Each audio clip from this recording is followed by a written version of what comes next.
31번 문제 풀어보겠습니다.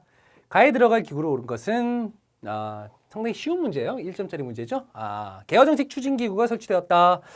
변화하는 국내 정세에 대응하기 위해서 개화정책을 총괄하는 기구가 설치된 건데요. 부속 업무로 외교 업무를 담당하는 사대사와 교리인사, 중앙과 지방의 군사라는 군무사, 외국과의 통상에 관한 일을 맡는 통상사, 무기 제작을 관장하는 군물사 등 12사를 두었답니다. 그 아래 12사를 두기로 했고요. 이러한 시도가 개화 정책의 성공적인 결과를 가져올 수 있을지 주목된다. 매우 쉬운 문제입니다. 네, 우리 개화 정책의 대표적인 기구라고 한다면 어떤 기구가 있죠, 여러분들? 어떤 기구입니까? 딱 떠올리셔야죠. 뭡니까 여기서 여러분들? 바로 통리기모함이잖아요, 그렇죠? 통리기모함 이런 것들은 기본으로 맞춰야 됩니다. 거의 뭐 선사 시대에 가장 쉬운 문제와 거의 비슷한 급의 어떤 그런 문제라고 볼 수가 있는데요. 자, 이건 5번 통리기모함은 쉽게 여러분들 찾아낼 수 있어야 됩니다. 교정청 같은 경우는 언제 만들어집니까?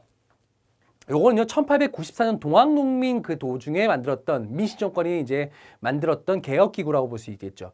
물론 이제 일본이 이제 동학농민을 진압하는 그 과정에서 일본군이 경복궁을 점령하면서 우리가 내정 간섭을 하려고 하자 우리가 알아서 개혁을 할게라고 하면서 이제 만들었던 기구인데 일본이 결국은 경복궁 점령했고요. 그 이후에 이제 군국기무처를 설치하면서 자연스럽게 사라졌던 우리의 또 자주적인 개혁기구라고 볼 수 있겠습니다. 자주적 개혁기구입니다. 자, 중추원입니다. 자, 중추원 같은 경우는요, 이제 대한제국 시기에 고종의 어떤 국왕 자문기구였습니다. 그 이후에 의회식으로 이제 개편하고자 했습니다만은 이제 의회에 실패하게 되죠. 중추원. 자, 탁지하문 같은 경우는요, 이제 원래는 호조였죠, 호조. 지금으로 치면은 재정경제부에 해당한다라고 볼 수 있겠죠. 호조였다가 이제 1894년 바로 갑오개혁 때 탁지아문으로 이제 개편이 되죠. 호조가 탁지아문으로 개편이 된다. 이후에 이제 탁지아문 같은 경우는 또 다시 탁지부로 또 개편이 되기도 하죠. 아문에서 또 부로 또 개편이 되기도 했습니다. 삼정 이정청 같은 경우는요, 1862년도 임술농빈 봉기 이후에 그 삼정을 개혁하기 위해서 만든 개혁 기구긴 하지만 제대로 시행을 못했죠. 당시 이제 이 삼정 이정청에서 했던 그런 삼정의 개혁은 미봉책에 불과했었습니다. 미봉책에 불과했다. 결국 이 삼정의 개혁을 이제 시도했던 사람은 이제 그 세도정신이 넘어서 이제 흥선대원군 때 가서 이제 이 삼정의 개혁이 본격적으로 이루어지기 시작한다라고 보시면 되겠습니다. 자, 그래서 정답은요, 5번이 되겠습니다.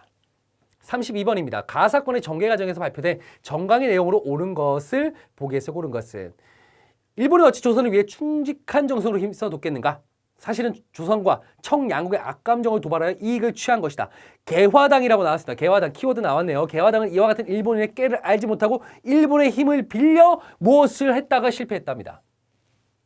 근데 일본이 진정 돕고자 했다면 김옥균을 위해 군함을 보내기로 약속하고 배신하였겠는가? 이야말로 높은 곳에 오르라고 권하고 나서 사다리를 치우는 것 같다. 자, 개화당 나왔고요. 무언가를 일으켰다가 실패했다는 거 나왔고요. 그 다음에 김옥균이 나왔습니다. 자, 어떤 사건에 대한 내용일까요? 바로 갑신정변. 여러분들 갑신정변을 공부를 하셨다라고 한다면 쉽게 찾아낼 수 있어요. 1884년도에 있었던 대표적인 급진개화파들의 어떤 사건이죠. 갑신정변에 있었던 정치적 변란입니다. 자, 이 갑신정변에 대한 내용을 바로 거기에서 발표된 정강이 있습니다. 갑신정변에서 발표된 정강, 개혁정강, 그렇죠? 문제에서도 벌써 이미 이 갑신정변이라는 걸 어느 정도 내비치고 있습니다. 이 정강이라고 하는 걸 붙이는 거는 바로 이 갑신정변이 거의 유일하다고 보시면 돼요. 예, 14개조입니다. 개혁정강 14개조, 그렇죠? 이 개혁정강 14개조에 대한 내용을 보기에서 골라내시면 되는 그런 문제입니다. 급진개파들의 정변이었었죠. 기업, 황제는 무한한 군주권을 가진다? 이 젊은 세력들이 황제에게 더 많은 권한은 아닙니다. 이 갑신정변에서 추구했던 건요, 개혁정강에도 들어가 있지만요, 입헌군주제였어요. 왕은 군림은 하지만 통치하지 않는다라는 그게 바로 입헌군주제라는 가장 어떤 중요한 특징 중에 하나라고 보시면 되겠습니다. 왕은 군림은 합니다. 뭐 대표적으로 지금의 영국도 그렇고 일본도 마찬가지죠, 그렇죠? 왕이 있잖아요. 군림은 하지만 통치는 하지 않죠. 그렇기 때문에 거기에 무한한 군주권을 준다? 이거와는 관련이 없다. 이거는 언제죠? 이건 광무개혁 때요. 볼 수 있습니다. 광무개혁 때. 광무개혁 때 이제 여기에 이제 대한국 국제를 이제 반포하게 되죠. 대한국 국제, 대한제국의 어떤 헌법과 같은 건데 여기에 이제 무한한 군주권을 가지고 황제에게 모든 어떤 군사 통솔권을 주고 이런 내용들이 들어가 있습니다. 자, 요거는 아니죠. 2번입니다. 국가재정은 모두 호조에게 관할한다. 호조에게 관할한다. 아, 맞습니다. 자, 당시 이제 여기 재역정강 12기조에는 재정에 일원화가 있었죠. 재정의 일원화. 어디에서요? 바로 호주에서 모든 재정을 담당한다. 우리가 이제 앞서 문제 있었지 않습니까? 그렇죠? 탁지 아문 같은 경우가 이제 이때는 갑시정비들은 호주에서 관할한다는데 갑오개혁이 1차 갑오개혁이 이루어지면서 이 호조가 탁지 아문으로 개편되었다라고 제가 앞서 말씀드렸습니다. 자, 요거는 이제 맞는 내용이 되겠고요. 디귿 토지를 균등하게 나누어서 경작하도록 한다. 토지를 균등하게 나눈다? 요거는 이제 동학농민운동 때 패정개혁안과 관련이 있다고 보시면 되겠어요. 패정개혁안. 사실은 여러분들 잘 살펴보면 알겠지만 이 갑신정변을 일으킨 주역들도 사실은 어떻게 보면 양반 자제들입니다. 양반가 자제들이기 때문에 그들이 양반가든 그들의 기득권 함부로 내어줄까요? 네, 뭔가는 개편이 돼야 되고 뭔가는 개혁이 돼야 되고 하는 건 인정하지만 사실 토지를 균등하게 나누어서 경작한다. 그러면 토지를 자기가 많이 가지고 있다라고 한다면 그걸 나누어줘야 되는 건데 이건 거의 혁명적 수준이거든요. 이런 어떤 것을 이들이 자신의 어떤 기득권을 내놓았을까요? 아닙니다. 당시 이제 이 갑신정변에서 내놓았던 이 개혁정강 14개조의 내용 중에 하나는 뭐였냐면 지조법이에요. 토지세, 지조, 그 조도 세금 조자잖아요. 땅지에다, 그렇죠? 세금에 대한 땅에 대한 세금을 어떤 개선하는 법, 그걸 개혁하는 거 이런 것들을 하고자 했었지. 균등하게 나누어 경작한다. 이거는 이제 농민들의 바람인 거죠, 농민들의. 그렇기 때문에 이건 동학농민운동의 패전개혁과 관련이 있다고 보시면 되겠고요. 리을 문벌 폐지하여 인민평등의 권리를 제정한다. 바로 이때 문벌 폐지, 평등, 뭐 이런 것들. 평등 강조, 뭐 평등 이런 것들을 내세우기도 했다라는 거죠. 이게 바로 이제 당시 이제 개혁정강 14개조의 내용의 대표적인 내용들이라고 보시면 되겠습니다.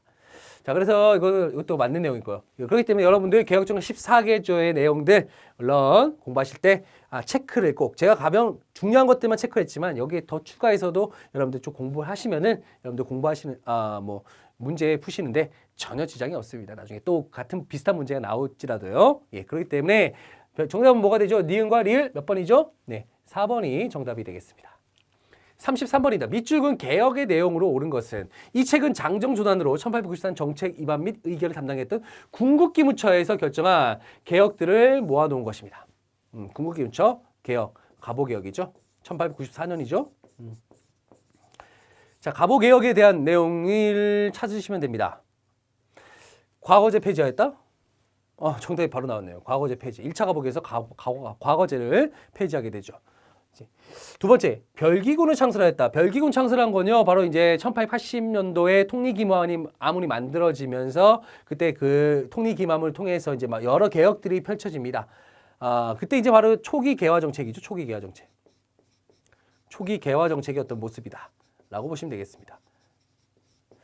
자, 원수부 설치하였다. 원수부 설치하였다. 요 원수부, 군사를 통솔하는 기구였던 원수부를 설치하였다. 이거는 언제죠? 역시 광무개혁 때 모습이라고 보시면 되겠습니다. 광무개혁 때. 왕이 군사 통솔권을 가지고 있는 걸 얘기하는 거죠. 4번입니다. 전환국을 시설했다. 전환국 이제 화폐를 주조하는 그런 어떤 대표적인 또 개혁기구입니다. 개화기구라고 볼 수가 있겠죠. 전환국. 이것도 역시 초기 개화 정책이라고 보시면 되겠어요. 초기 개화 정책. 초기 개화 정책. 5번입니다. 5번 같은 경우는 대한국 국제를 반포했다. 아까 황제는 무한한 통솔권을 가진다. 왕은 또 군사 통솔권을 가지고 있다. 뭐 이런 것들 대한국 국제에 대한 내용입니다. 이것도 역시 언제냐면 1899년도예요. 이것도 이제 99년 뭐 역시 광무개혁과 연관지어서 여러분들이 공부하셔도 전혀 무리가 없습니다. 자, 그렇기 때문에 뭐 여러분들 뭐 3번과 5번 같은 경우는 대한제국 시기 광무개혁과 관련시키면 되고요. 2번과 4번 같은 경우는 초기 개화 정책과 관련하시면 됩니다. 자, 갑오개혁과 관련된 거는 1번에 해당한다고 보시면 돼요. 네.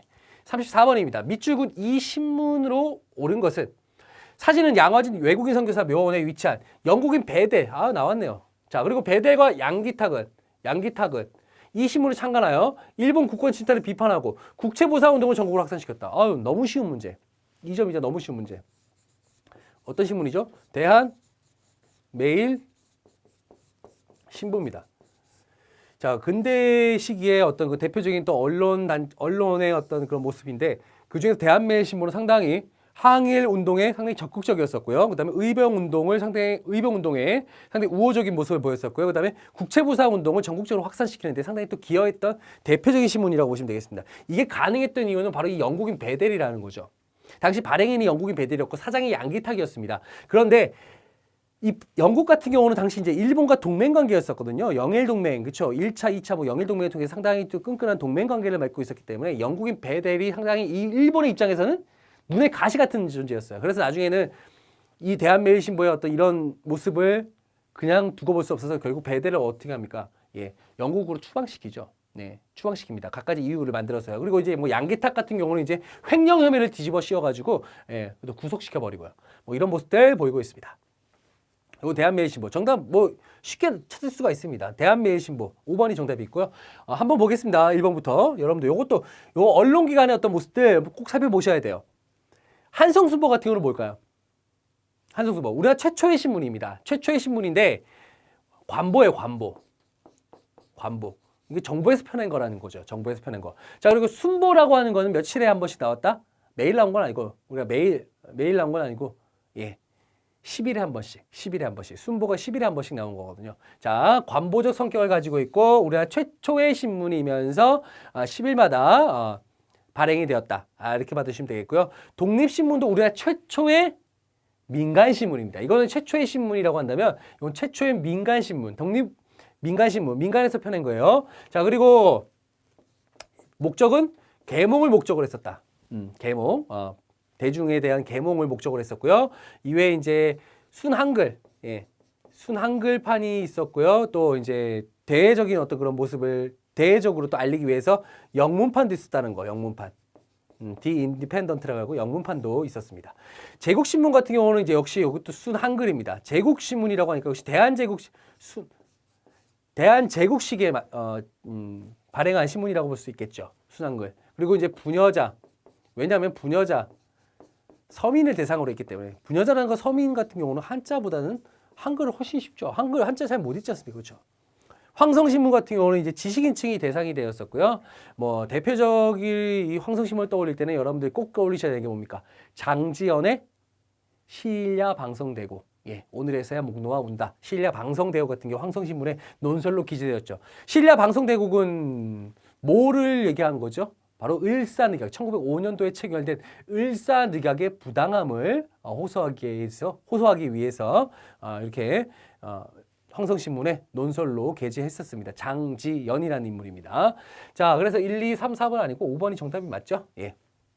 아까 말씀드렸습니다. 국권치도 비판했다. 의병투쟁에 호의적이었다. 국채보상운동을 전국으로 확산시켰다. 35번입니다. 다음 조약이 체결된 배경으로 옳은 것은 다음 조약은 어떤 조약입니까? 바로 한일의정서입니다. 한일의정서가 체결된 배경을 여러분들 골라내시면 되는 거예요. 자, 이거는 딱 보니까요. 뭐냐면은 일제가 이제 한일 병합을 하기 이전에 우리가 1910년 8월 29일 한일 병합 바로 경술국치죠. 한일 병합을 하기 이전에 그 우리의 국권 침탈 과정에 대한 부분을 얘기하는 겁니다. 이런 것들 가끔씩 자주는 아니지만 한 2, 3회당 한 번씩 출제가 되고 있는 그런 문제죠. 자, 배경을 한번 보시면요. 여러분들 이걸 다 읽어야 될까요? 이것 좀 여러분들 공부를 못 하셨다라고 하더라도 여기서 어느 정도 찾아낼 수가 있습니다. 뭐냐면요. 한일 양국 사이의 항구적인 변함없는 친교를 유지하고 여기 나옵니다. 동양의 평화를 확고하게 이룩하기 위해서 대한제국 정부는 대일본 제국의 확고히 믿고 시정 개선에 대해서 충고를 받아들인다. 자, 동양의 평화. 뭐 때문에 동양의 평화를 자꾸 이렇게 언급을 하는 걸까요? 바로 러일 전쟁이죠. 1904년 2월 달에 러일 전쟁이 발발합니다. 물론 이전에 우리 고종이 국외 중립선언을 했었습니다. 근데 국외 중립선언, 중립이란 건 강해야 됩니다. 힘이 있어야 돼요. 힘이 있어야지 우리가 중립이라는 걸 할 수 있는 거죠. 나 건들지 마 하면 아무도 안 건든다. 힘이 없는 상태에서 누가 나 건들지 마 하면은 예, 한 대씩 다 치고 갈 거예요. 그렇죠? 그러니까 이전에 있었던 국외 중립선언은 크게 의미가 없었다라고 볼 수가 있습니다. 1904년도 2월달 러일전이 발발하는 와중에 이제 일본에서는 바로 뭘 합니까? 바로 이제 한일 의정서를 체결하게 됩니다. 여기의 내용은 뭐냐면요. 가장 대표적인 내용만 제가 언급해 드립니다. 우리가 러일 전쟁을 하기 위해서 당시 일본이 우리가 러일 전쟁을 동양의 평화를 지키기 위한 거니까 너희들이 말이야 황무지를 군사용지를 마음대로 사용할 수 있도록. 그러니까 러시아 같은 경우는 북쪽에 있다 보니까 너희들이 이제 우리가 쓸 수 있도록 군사용지를 마음대로 할 수 있도록 너희가 해달라. 요게 바로 이제 한일 의정서의 대표적인 내용이라고 보시면 되겠고요. 이후에 이제 러일 전쟁이 발발하는 그 와중에 이제 1차 한일 협약이라는 걸 체결합니다. 1차 한일 협약을 체결해가지고요. 이때 고문 정치를 실시하죠. 이제 천천히 내정 간섭이 들어갑니다. 내정 간섭. 이때 이제 외교 고문으로는 이제 미국인이었던 이제 스티븐스, 그다음에 재정 고문으로는 메가타 같은 사람들을 이제 초청을 해서 그 사람들에게 이제 우리의 재정, 외교에 대한 부분들을 서서히 조금씩 내정 간섭하기 시작한다. 자, 이걸 바탕으로 해서 일본은요, 이제 영국, 그다음에 미국, 그다음에 러시아로부터 한반도에 대해 지배권을 인정받기 위해서 여러 조약들, 협정들을 체결하게 되죠. 그 대표적인 가스라-테프트 조약, 그 다음에 제2차 영일동맹, 포츠모스 조약 이런 걸 통해서 한반도에 대한 지배권을 확고하게 한 다음에 1905년도에 그 다음에 1905년 11월 달에 2차 한일협약을 맺죠. 2차 한일협약. 이게 이제 여러분들이 알고 있는 바로 을사늑약이라고 보시면 되겠습니다. 을사늑약. 여기에는 이제 우리가 외교권이 어떻게 됩니까? 외교권이 완전히 박탈되게 되는 거죠. 그리고 통감부가 설치되죠. 통감부가 설치가 됩니다. 자, 이와 함께 1907년도에 이제 한일 신협약이라는 걸 통해서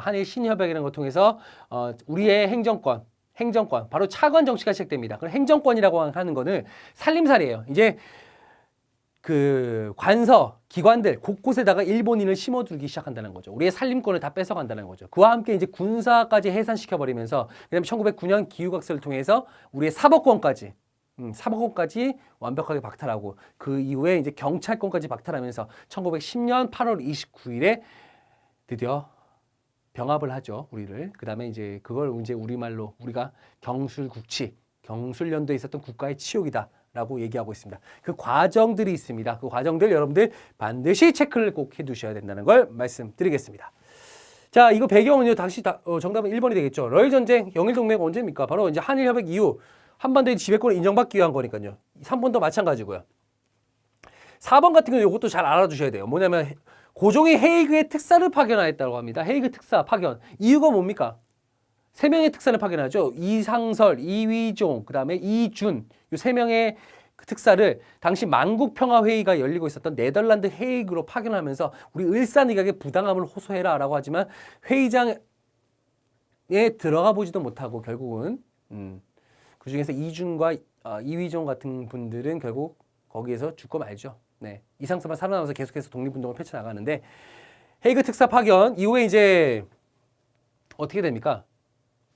고종이 강제 퇴위당하죠. 왜? 을사늑약이란 거는 너희들 외교권을 박탈당한 건데 그렇게 외교 사절을 파견해도 괜찮은 거야? 안 되잖아. 그러면서 그걸 이유로 들어가지고요. 고종을 또 강제 퇴위시키기도 했다라는 거.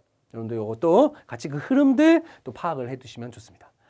5번 가겠습니다. 스티븐스가 외교고문으로 임명되었다. 언제입니까? 고문정치 때죠. 외교고문으로 스티븐스. 자, 그래서 정답은 1번이 되겠습니다. 요 과정들, 국권 피탈 과정들 체크해 두시기 바랍니다. 36번 가의병에 대한 설명으로 옳은 것을 보기에서 고른 것을. 얼마 전 이인영 선생이 전국에 통문을 돌려 의병들이 봉기를 강력하게 촉구했다는 소식을 드러나. 이인영 선생 나왔습니다. 드러내. 그래서 각지에서 모여든 1만 명의 양주에 집결하여 모범을 결성했다던 것. 총대장의 이인영이 추대되었다고. 자, 의병 투쟁에 대한 내용인데요. 의병 투쟁인데 근데 이인영이라는 인물이 계속 나오겠죠. 총대장 이인영. 자, 우리 이인영 이 인물 상당히 여러분들 우리 공부하시면서 많이 언급을 했습니다. 언제입니까?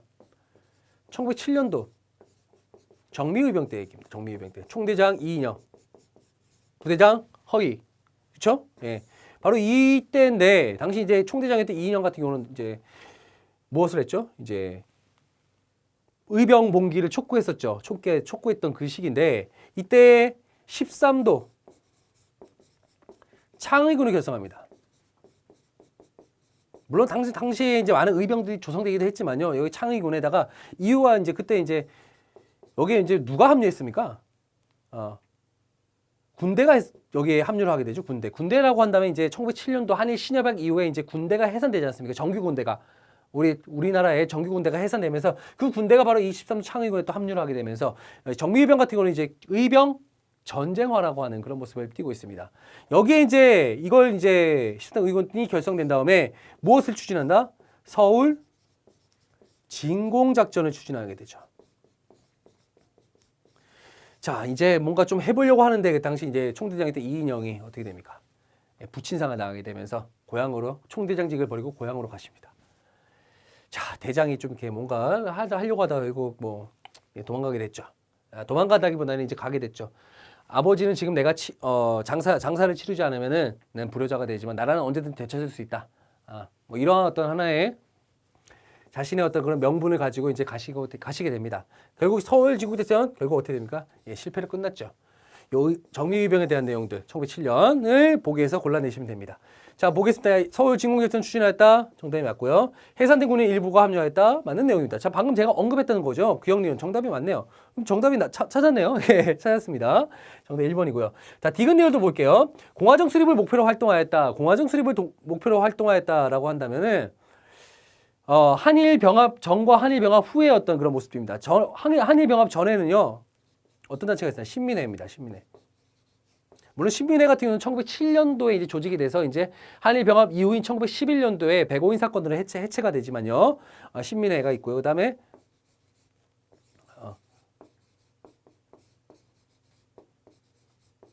한국 신민회. 대표적인 단체 신민회만 여러분들 잘 알아두시면 될 것 같아요. 신민회만. 그렇죠? 신민회. 신민회 정도만 알아두시면 되겠고요. 리을 같은 경우는 고정의 조칙에 따라서 대부분 해산되었다. 요거는 어떤 의병입니까? 바로 을미의병이라고 보면 되겠어요. 을미의병. 을미의병. 예, 그래서 정답은 기억과 니은. 자, 1번이 되겠습니다. 37번입니다. 가나 항일운동에 대한 설명으로 옳은 것은 자, 가나 항일운동입니다. 1920년대에 해당하는 거죠. 자, 밑에 보시면 다 나와 있습니다. 순종의 인산이를 기해 만세운동이 추진되었고 학생들이 주도적 역할을 했다. 뭡니까? 60만세운동이죠. 60만세운동. 자, 두 번째입니다. 한일 학생 충돌에서 비롯된 항일운동으로서 시위와 동맹 휴학이 전국에서 진행된다. 시위와 동맹 휴학. 자, 이건 뭡니까? 1929년에 있었던 광주학생 항일운동입니다. 광주학생 항일운동입니다. 자, 이거 1926년도, 그 다음에 이건 1929년도, 1920년대 대표적인 항일운동인데요. 여기에 대한 설명으로 옳은 것을 골라내시면 되는 문제입니다. 어려운 문제는 아니에요. 예, 보겠습니다. 대한민국 임시정부가 수립되는 배경이 되었다. 대한민국 임시정부 수립 배경, 무슨 운동입니까? 1919년도에 있었던 3.1운동이죠. 2번입니다. 가나, 국내에서 민족 유일당 운동이 전개되는 계기가 되었다. 바로 정답은 2번이 되겠습니다. 자, 60만세 운동 하면 꼭 여러분들 반드시 떠올리셔야 되는 게 우리나라 민족 유일당 운동의 계기가 되었다. 자, 이거 1926년도에 이제 만세 운동이 벌어지거든요. 그러면서 1927년도에 이걸 계기로 해서 27년도에 신간회, 바로 좌우 합작의 민족 유일당이었던 신간회가 드디어 만들어지게 된다라는 거죠. 왜 그러냐? 당시 이제 학생이 주도 역할을 했다고 하지만 여기에 이제 사회주의, 여기는요 학생도 있었고요. 여기에는 사회주의 단체도 있었다라는 거죠. 여기에 이제 누가 바로 이제 우리 민족주의 단체였던 천도교가 여기에 또 관여를 또 합니다. 물론 이 사회주의 세력 같은 경우는요, 어떻게 됩니까? 사전 발각이 됐죠. 사전 발각이 갖고 제대로 이제 경문을 뿌려보지도 못한 채 결국 발각이 돼서 이제 결국은 실패로 끝났지만 어쨌든 간에 여기 이 사건을 통해서 이제 드디어 민족주의 세력과 드디어 사회주의 세력이 드디어 이제 어느 정도 결합을 하려고 하는 어떤 의지가 있구나라는 것을 어느 정도 엿볼 수 있는 그런 운동이었다고 볼 수가 있습니다. 이건 반드시 체크해 두셔야 돼요. 아시겠죠? 3번 가겠습니다. 28 독립선언의 도화선이 되었다. 28 독립선언의 도화선이 된 건 없습니다. 예, 이건 관련이 없습니다. 전혀 관련이 없습니다. 중국의 5.4운동에 영향을 줬다. 이건 무슨 운동입니까? 3.1운동이죠. 자, 그 다음에 일제가 이른바 문화통치를 실시하게 된 배경이 되었다. 일제가 문화통치를 실시하게 되는 배경 역시 뭐와 관련이 있을까? 3.1운동과 관련이 되었다고 보시면 되겠습니다. 그래서 정답은요 2번이 되겠습니다. 38번 가겠습니다. 다음 인물에 대한 설명으로 옳은 것은 독립운동가 정치가 했으면서 파주 출생이고요. 소왕이라고 나왔네요. 소왕. 대한민국 임시정부에서 국무위원 외무부장으로 활동했으며 핵심이 여기 있어요. 건국강령을 기초했다라는 거죠. 건국강령. 무슨 건국강령 뭡니까? 소왕. 우리 삼균주의라는 거 들어보셨죠? 삼균주의. 예, 교육과 정치와 경제에서의 균등함을 강조하는 거. 삼균주의입니다. 삼균주의. 이 누굽니까? 바로 조소왕이죠. 조소왕. 조소왕에 대한 독립운동가 조소왕에 대한 내용을 찾아내시면 되는 문제입니다. 인물 문제지만 간만에 조금 좀 쉬운 게 나왔죠. 예. 의열단을 조직하였다. 의열단 조직한 건 누굽니까? 김원봉입니다. 김원봉. 김원봉이 되겠고요. 삼균주의 제창하였다. 자, 정답 2번이 되겠고요. 3번 서유교문을 집필하였다. 자, 서유교문 우리나라 최초의 1호 유학생, 미국 유학생이었던 육일준이 되겠습니다. 육일준. 서쪽을 유람하면서 서양을 유람하면서 보고 쓴 기행문이죠. 4번 조선혁명 선언을 작성하였다. 단재 신채호 선생입니다. 한국 독립운동 지열사를 저술하였다. 역시 역사학자였던 박은식 선생입니다. 박은식 선생. 역사 하면은 여러분들 이런 것들은 좀 구별하실 수 있어야 되는데 충분히 공부하셨어야 되는데 그렇지 못한 부분들은 이런 것들이 좀 어렵게 느낄 수 있는데 전혀 어렵지 않습니다. 예, 아시겠죠? 39번 가겠습니다. 밑줄근 이종교에 대한 설명으로 옳은 것은 일제강점기 한일 독립운동에 대한 공헌하였던 이종교 활동에 대해서 말씀해 주세요. 나철이 창시했답니다. 국권피탈 이후에 어디로 갔다? 만주로 활동 무대를 옮겼고요. 민족교육을 위한 학교를 설립했고요. 무당단체를 조직하는 등 항일운동에 큰 영향을 주었습니다. 사실 이렇게 보면요. 누가 요 앞에 건 아니고 민족교육을 위한 학교 설립하고 무장단체 조직하고 막 그런 것들이 있는데 자칫다 이런 것들은 뭐 신민회하고도 막 헷갈릴 수 있는데 여기서 보면 나철이 창시했다라고 나와 있어요. 나철이 창시한 이 장체는. 그리고 무장단체. 우리 신민회 같은 경우는 무장단체라기보다는 무장학교를 이제 설립을 했죠. 그다음에 민족교육, 무장단체, 민족교육은 학교 설립 이런 것들을 봤을 때 요게 이제 가장 핵심 키워드라고 볼 수 있겠어요. 대종교와 관련이 있다고 보시면 되겠어요. 대종교는 누구를 당군을 숭배한다. 당군을 숭배한다. 우리 민족 종교 중에 대표적인 게 대종교하고 이제 천도교가 있어요. 천도교는 동학을 계승했다. 대종교는 당군을 숭배한다. 대단하다. 예. 대단하다. 여러분들 이렇게 기억해 두시면 좋습니다. 대단하다. 대종교는 대단해. 당군을 숭배한다. 자, 대종교에 대한 설명 찾겠습니다. 항일운동 대신 의민단을 조직했다. 의민단. 자, 이 의민단 나오는데요. 이거 자주 나오는 보기 중에 하나. 이 천주교예요, 천주교. 예, 천주교입니다. 공부하셨으면 알 거예요. 천주교 의민단 조직. 의민단. 천주교 하면 의민단 조직. 항일 운동에 있어서 의민단 조직과만 관련시키면 됩니다. 천도교가 아니라 천주교예요. 아시죠? 예, 천주교, 카톨릭. 2번 개벽과 신여성 된 잡지를 발견했다. 개벽, 신여성. 요게 뭡니까?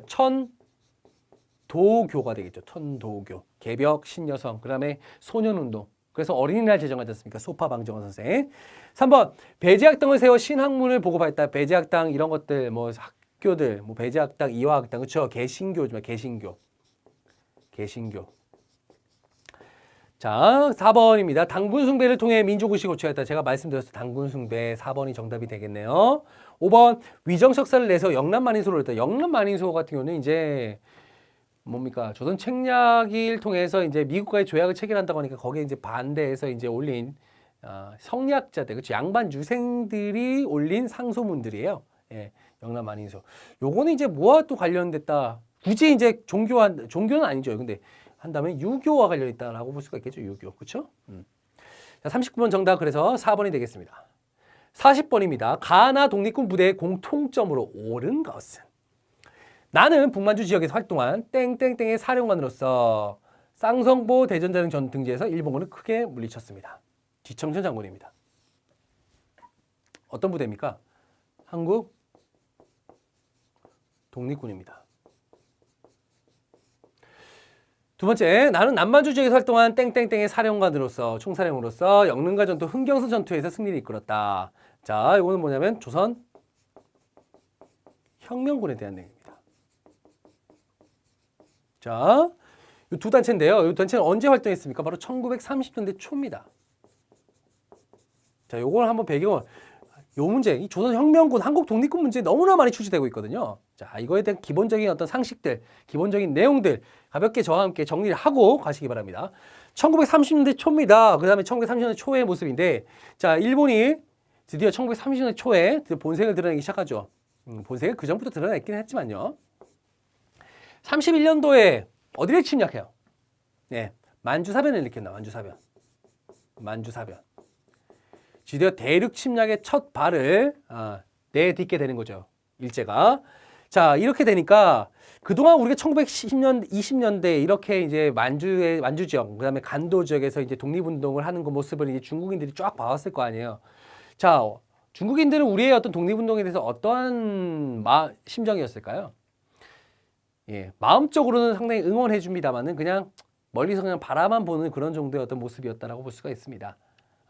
그런데 드디어 일제가 만주 쪽으로 침략을 해오니까 어떻습니까?